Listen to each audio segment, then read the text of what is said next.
Have I mentioned in previous shows that fandoms may not be the greatest thing ever? Well, often they can be the least greatest thing ever. Because fans are very emotional. Too emotional. Emotional beyond rationality. And that leads to all sorts of bizarre situations. And these are some of them, the top 7 dumbest fan reactions that I can remember and are related to video games. Underline that I can remember because I am absolutely sure I'm missing quite a few of them which were kinda big. The problem is that after a while I started to tune out pretty much all of the internet drama. Until it starts beating at my door and gnawing at the windows, I very much try and keep clear of it. Pretend it's not there. It makes life so much more enjoyable and gives you a higher opinion of other human beings. So that being said, let's get started with number 7. The Volvo Valve incident. Now, seeing what's going to be next in the list, this is the most benign thing possible and it is absolutely hilarious. For those who don't know, there was such a thing as a Dire Tide event in Dota 2 a while ago. In it, the boss, Roshan, or Nasher, I don't know, I keep forgetting which is which, used to roam the map and kill people. It was a fun event and fans were expecting it to come back every Halloween, but Valve did not bring it back. They refused to bring it back. So the community of Dota did what no other community would have ever done and began to ask for it in the dumbest ways possible, with the repeated memes of give Dire Tide with that little Ashi icon that was very cute that I also use quite often, and most importantly with contacting Volvo, the automaker, and asking them as a joke to put Dire Tide back into Dota, or as they affectionately called it, and stupidly as well, Dodo. It got to the point where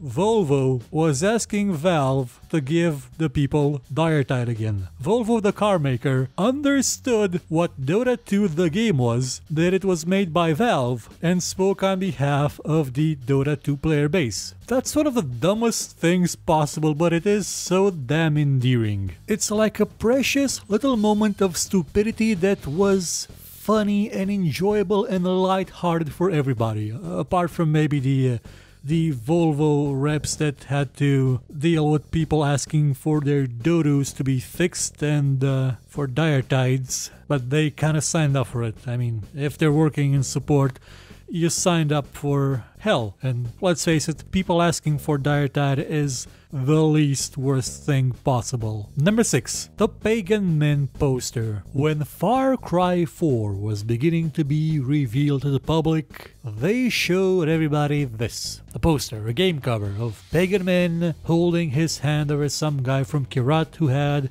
a grenade in his hand. The man looked terrified and Pagan Man looked like a smug asshole, which he was, and that drove people insane. Now, there is a bit of a cheat here on my part because some of the hate directed towards Far Cry 4 and this poster came from the gaming media, and we know that most of them hate video games and are just here for the money. To be fair, I'm here for the money too, but I like video games, unless they're sports ones. Though actually I liked the last FIFA game, so okay, those two. The game was being accused of racism on account of you had this white guy in a pink suit with his hand placed on the head of a seemingly terrified person of color holding a grenade, lording over him with colonialism in his eyes, and oh yeah, Pagan Man wasn't Caucasian. It was kind of obvious even in that poster that he had some features that sort of made you think, you know, maybe he's from there too, so it's more of an internal issue with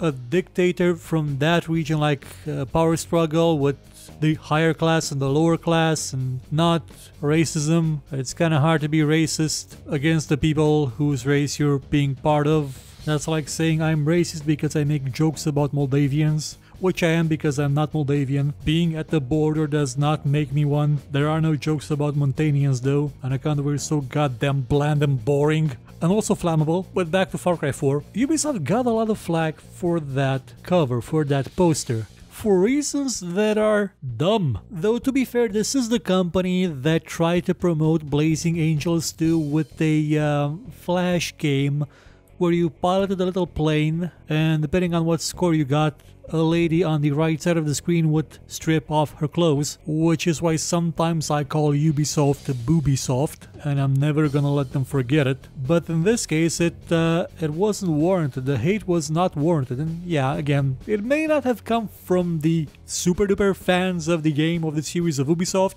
but it came from people somewhat interested in video games at least, because no one else would have cared at all. Far Cry 4 itself wasn't racist, neither was the promotional material, but people are just dumb. Number 5. Assgate. Inevitably, all internet discussion will devolve into talking about Tracer's booty. In case you missed it, there used to be a time when Tracer had a pose where she would stand with her back towards the camera and her booty clearly visible in a way that would have made Genji jealous. That of course drew the ire of some players, with one of them writing a open letter to Blizzard about how she's supposed to be made from 99% spunk, phrasing, and that not fitting her character or something, and blah blah blah, and the game being horrible because of it, and something something something, morality, think of the children. And then Blizzard removed it, which sent other people into a spiral, saying that, oh my god, this is censorship. But no, they just removed it because they had something else that was better, and was even more outlandish, and fit the character even better. The important thing to note is that people got upset because of a cartoon posterior, which is a very good way to tell that some people did not grow up watching Cow and Chicken or Ren and Stimpy. Number 4. Notch is the devil. Before winning the video games industry by retiring from it with billions of dollars in cash, Notch was accused of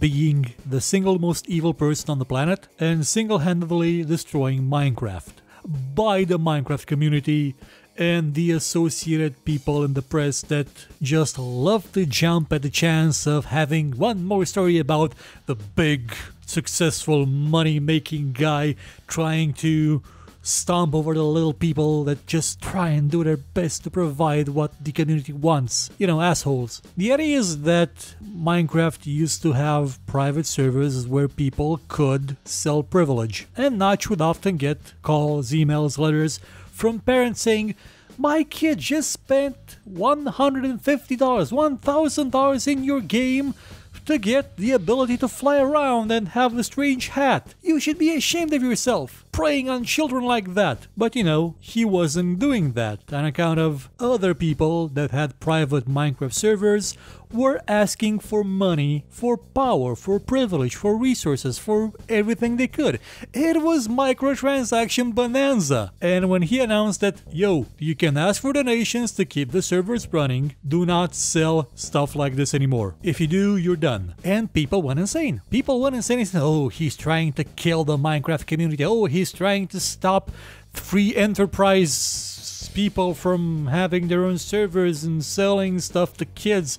He's trying to stop microtransactions. How dare he? Yes, there was a point when people were in favor of microtransactions. You know, when they were making the money from them. Isn't the gaming community in general fun? And people dogpiled on him, and the media dogpiled on him, and he decided a year later to say something in the lines of, you know what? Screw you guys. I'm selling out to Microsoft. You can deal with them from now on. Bye-bye. Now think of him what you will, now that he's out of the gaming industry at large and free to do what any deranged billionaire wants to do with their time. But you kind of have to admit that everybody piling on him because he tried to improve the game for everybody and protect people from being abused is kind of mind-numbingly dumb. And not in a good way, but it could be worse. It could be number 3, the large amount of death threats. Now, I have on occasion been seen on Twitter telling some politicians to go and maybe jump off a building, or some countries that are actively engaged in hostile actions to not exist because of certain propellant-based delivery systems. And maybe I told 1 or 2 user interface designers to go jump in a fire, But in general, I try not to throw death threats at people unless I really, really hate them and they don't hear about them. Man, I am not digging myself out of this, am I? But the idea is that death threats in the video games industry, they are kind of as common as the internet and death threats. Or pretty much anywhere you have a large amount of 10 to 12-year-olds, anonymity, and absolutely no repercussions. Two instances come to mind. One would be that time when one of the developers of Call of Duty, Black Ops 2 to be more precise, a guy by the name of David Vonderhaar, got death threats because of a patch for Black Ops 2 that slightly reduced the damage of one weapon and nerfed another one. Oh sure, the player base of Call of Duty is in general people that are at the same level of, I would say humanity, but that would be an insult to humanity, the same level of troglodytishness as your average League of Legends player, but over a small tweak to a couple of weapons, really? That's the hill you're gonna die on, that's your outrage, not the pay-to-win mechanics, not microtransaction. That's how you rage against the machine, by threatening a designer for trying to make the game more balanced so people don't abuse it, which you probably did on account of you sucking. And also there's the incident with Jennifer Hepler that people went nuts over on account of she said that, well, maybe games should have a skip combat button. They pretty much piled onto her everything they could think of that was bad with BioWare. They made her as the scapegoat, the sacrificial lamb for everything that sucked. They threatened not just her, but her family, her kids. And that's kind of terrifying. Even when threatening to kill someone, there are some lines you don't cross. Which I know sounds stupid. It is. There should have been a first line. The telling someone to kill themselves or that you are going to kill them. Like, you shouldn't have crossed that first line either. And then you sort of just try to one-up yourself in the most sick way possible. And not sick as in red, as sick as in seek help. It doesn't matter what you believe about the quality of her work. You just don't do that. It's not cool. Now, as a part-time writer, I know that people can get heated. I've had people say they would rather read Mein Kampf than Tale of Doom. Though, come to think of it, in this current social and political environment, I'm not sure if that was meant as an insult, which is even more frightening, but regardless of what you believe of someone's writing, dude, chill. Also, blaming one person for BioWare being a sham of its former self, blaming just one person for the debacles that started with Dragon Age 2, with Mass Effect 2, Mass Effect 3, with everything at BioWare, just one person, really? Really? Really? Same thing with Andromeda and the Tanimator. Like, it's not one person, it's Electronic Arts. It's a giant corporation led by people that suck. Now, I'm not saying to go and threaten them. I'm just saying have some damn perspective, you mollusks. Number 2, the Heroes 3 debacle. Now, this goes to an age before I had the internet, so I can't tell you how it worked live, but I can highlight the fact that outrage isn't a new thing in the video games industry and in video game communities. And it's also another reason why I don't like fandoms, even for games that I love. Heroes of Might and Magic 3 was going to get an expansion at some point that would have included one faction called the Forge, and now that faction was tied into the fact that in Might and Magic 7 you could reactivate the Forge of whatchamacallit, I forgot, the one with the ancients, and you would produce weapons and you'd have your own town that was a blend of technology and the magic present in Enroth, where you would have things like Naga tanks, I believe, where you would have a Naga with tank treads.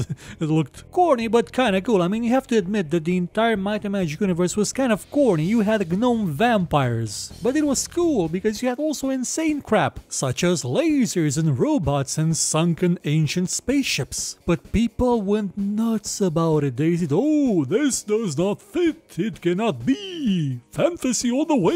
It's called Heroes of Might and Magic, not champions of technology and mysticism. Away with you. Also, I hope you die. The outrage was phenomenal. They actually got New World Computing to change it. They got New World Computing to remove the Forge faction from the game. It was outrage to the point where they changed the game. That's something you really don't see often. You do see outrage, but usually to change small things like Tracer's ass or that joke in Pillars of Eternity. But they removed removed a faction, and not just rename it like the cowards that Electronic Arts did with the Taliban in Medal of Honor. They removed something that was planned. They removed content and then made more content to replace it, and that's how we got the conflux. So if you're wondering why Might and Magic is so stale and boring nowadays, apart from it being a Ubisoft property, blame those people and their dumb reaction. And I used to know people that reacted badly when they saw the sci-fi elements of Might and Magic. They were my friends, but that reaction is still kinda dumb, really dumb. And the number one is Platform Wars. So you had to know this is gonna be number one. There could not have been anything else at number one. How dumb are Platform Wars? How dumb do you have to be to defend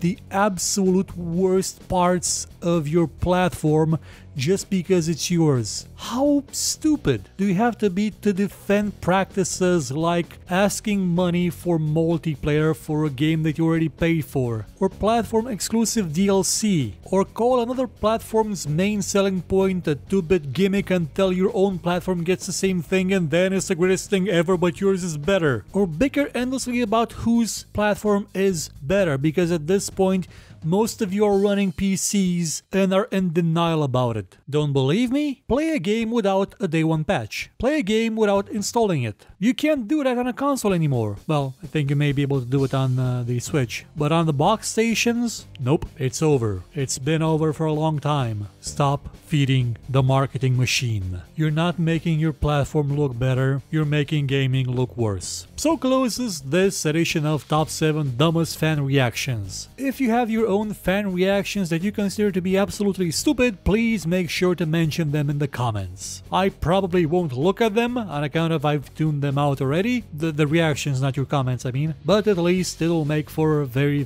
interesting discussion with the other people in the comments or on our Discord server that you can join at any time. Goodbye.